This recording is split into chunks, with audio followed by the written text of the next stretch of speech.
Okay, and now we can cross to Joe Biden at the White House. He's speaking on the Baltimore bridge collapse. Sending several people in vehicles into the water, into the river, and multiple U.S. Coast Guard units, which are stationed very nearby, thank God, were immediately deployed along with local emergency personnel. And the Coast Guard is leading the response to the port, where representatives from the Federal Highway Administration, the FBI, the Department of Transportation, the Army Corps of Engineers, as well as Maryland officials and Baltimore Police and Fire, are all working together to coordinate an emergency response. Officials at the scene estimate 8 people were unaccounted for were unaccounted for. That number might change. 2 have been rescued, 1 without injury, 1 in critical condition. And the search and rescue operation is continuing for all those remaining as we speak. I spoke with Governor Moore this morning, as well as the Mayor of Baltimore, the county executive, both United States senators and the congressman. And my Secretary of Transportation is on the scene. I told them we're going to send all the federal resources they need as we respond to this emergency. And I mean all the federal resources. And we're going to rebuild that port together. Everything so far indicates that this was a terrible accident. At this time, we have no other indication, no other reason to believe there's any intentional act here. Personnel on board the ship were able to alert the Maryland Department of Transportation that they had lost control of their vessel, as you all know and reported. As a result, local authorities were able to close the bridge to traffic before the bridge was struck, which undoubtedly saved lives. And our prayers are with everyone involved in this terrible accident and all the families, especially those waiting for the news of their loved one right now. I know every minute in that circumstance feels like a lifetime. You just don't know. It's just terrible. We're incredibly grateful for the brave rescuers who immediately rushed to the scene, and to the people of Baltimore who want to say, we're with you. We're going to stay with you as long as it takes. And like the governor said, you're Maryland tough, you're Baltimore strong, and we're going to get through this together. And I promise we're not leaving. Here's what's happening now. The search and rescue operation is our top priority. Ship traffic in the Port of Baltimore has been suspended until further notice, and we'll need to clear that channel before the ship traffic can resume. The Army Corps of Engineers is on the spot and is going to help lead this effort to clear the channel. The Port of Baltimore is one of the nation's largest shipping hubs, and I've been there a number of times as a senator and as a vice president. It handles a record amount of cargo last year. It's also the top port in America for both imports and exports of automobiles and light trucks. Around 850,000 vehicles go through that port every single year, and we're going to get it up and running again as soon as possible. 15,000 jobs depend on that port, and we're going to do everything we can to protect those jobs and help those workers. The bridge is also critical for travel, not just for Baltimore, but for the Northeast Corridor.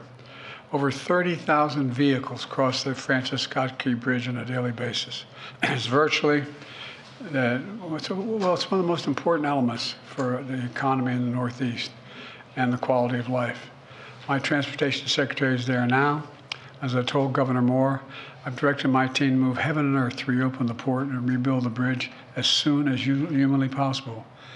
And we're going to work hand in hand with the support of Maryland to support Maryland whatever they ask for. We're going to work with our partners in Congress to make sure the state gets the support it needs.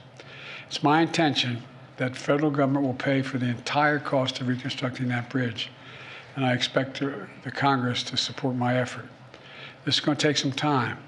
The people of Baltimore can count on us, though, to stick with them at every step of the way until the port is reopened and the bridge is rebuilt. You know, we're not leaving until this job gets done. Not leaving until then.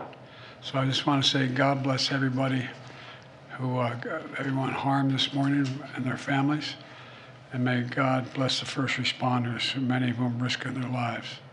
And the reason I'm not going to take a lot of questions, there's remaining issues that are open that we got to determine what's going to happen in terms of the rescue mission and the like. But Do you plan to go to Baltimore, sir? And if so, how quickly? I do, and as quickly as I can. You said the federal government's also going to pay for the repairs. I'm just curious, this was a ship that appears to be at fault. Is there any reason to believe that the company behind the ship should be held responsible? And then also, you mentioned... That could be, but we're not going to wait for that to happen. We're going to pay for it to get the bridge rebuilt and opened. What did you make of Israel's decision not to attend this meeting this week? Oh, I don't want to get into that. We've got plenty of time to talk about Ralph. You mentioned the port. Can I ask about cars? About the port.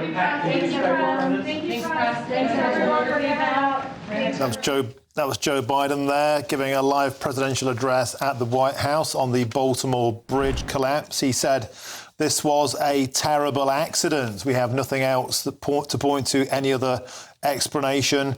He commended the workers on the bridge, the construction workers mending potholes. They closed the bridge to traffic before the boat struck, undoubtedly saving more lives, and the president praised their heroism. Baltimore, we're with you. We're going to get through this together, he said. The shipping channel will be closed until the site is cleared. Biden then went on to point out it's the top port in the USA for importing and exporting automobiles. 15,000 jobs, he pointed out, depend on that port being functioning. 30,000 vehicles every day crossed that bridge before it was demolished in one hit. And President Biden went on to say that we will move heaven and earth to reopen that port and to rebuild that bridge. You can see it there on your screens. Once again, astonishing images of that bridge collapsing as it was hit by this huge vessel, over 100,000 tons.